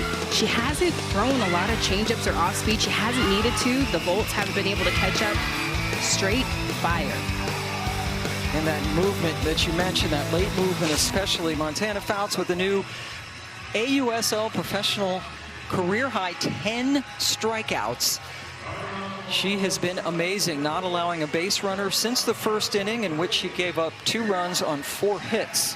16 in a row have been mowed down.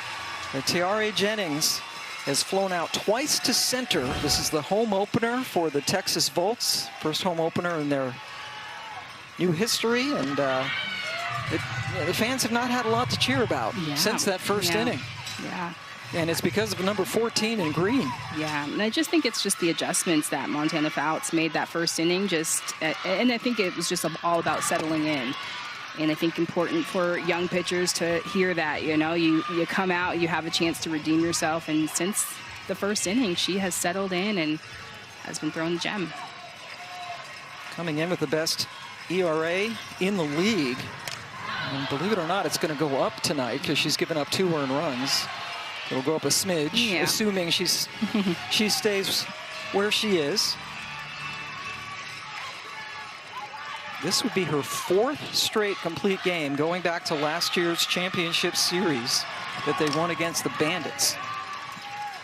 And doing it, I mean, it started to cool off a little bit, but the heat index when we started was around 110 degrees, and on the field probably warmer. Right now, 91 degrees with a heat index of 106 in Round Rock, Texas.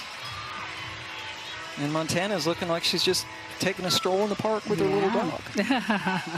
She's working. She's working. She's definitely working out there. But her demeanor. Yeah, for sure. I mean, her demeanor is just so, you know, even. And that's pounded. Finally, Montana Fouts has been figured out. Tiare Jennings with the home run, and just like that, it's a 1-run ball game.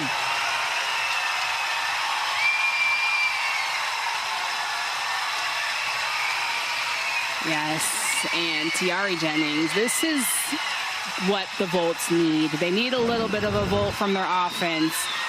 And this ball is up in the zone, and she's just been able to have such quick hands to get to this ball. GM Kat Osterman just says that Tiare Jennings, she is just as elite as they come on both sides of the plate, and right here getting it done and getting the Volts a little bit closer, 4-3. 3rd home run of the season for Tiare. And the first base runner since the first inning for Texas. Yeah, and the exit velocity on that, 74 miles per hour. So Tiare Jennings going yard. Here she is with Savannah Collins. Tiare, you guys have been trying to find that timing against Montana all night. What clicked in that AB? Just battling. You know, I mean, you're not out of it until you're out of it. So just going up there, keep competing, and it's never over. Obviously, Montana's a great pitcher, but you just got to keep battling, keep fighting for your team. Absolutely. I'll let you get in there and get that momentum going. Thank you. All right. Thank you, Savannah. And Tiare Jennings. And that's exactly it. It's just compete, right? Competitor going at competitor right here with the Montana Fouts, just really just throwing incredible pitches again, getting another strikeout on the night, Danica Coffey. But as an athlete, that's all it is. Just compete. And Tiare Jennings couldn't have said it better. And not only has she set a personal best with most strikeouts, she has set now a league record with 11 strikeouts. 2nd year of this league. Talons, the defending champions. Fouts last year drafted by the Talons. Had the 3rd best ERA in the league, and now at the top coming into tonight.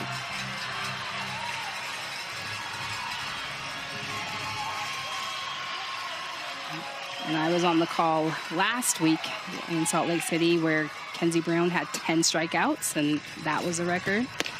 Didn't last long. Yeah, so Montana Fouts heard that and was like, yeah, I can do that. Sorry, Rook. And raise your 1. Nope. Not on my time. Jackie Liss bats for the first time this evening. Came into spells Sierra Romero over at first base. And because Fouts has been mowing him down, it's the first time that she's been able to bat. And got this crowd energized.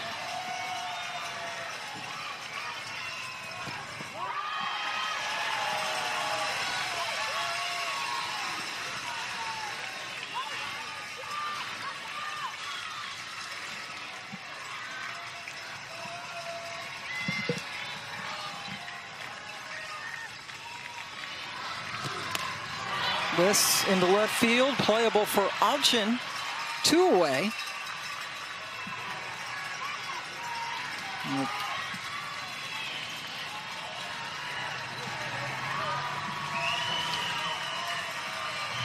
And we're going to get a pinch hitter for Michaela Edenfield, who was 0 for 2. It's Jordan Rudd-Lee. Came out of the reserve athlete pool.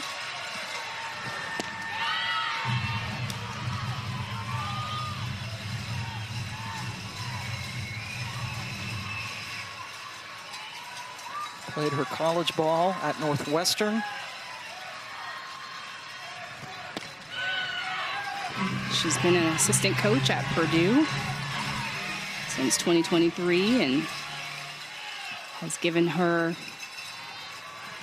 payback to the game, coaching at the college level. Staying in the Big Ten.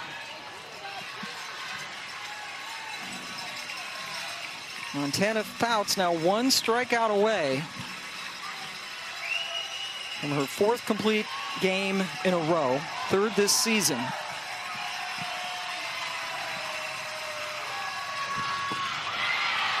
And she does it with style.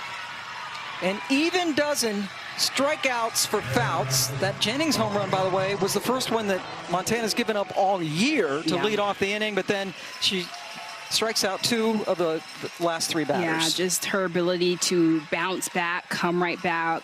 Montana Fouts, one of the elite of the elite. 11 strikeouts, no walks, and just goes right at the Volts.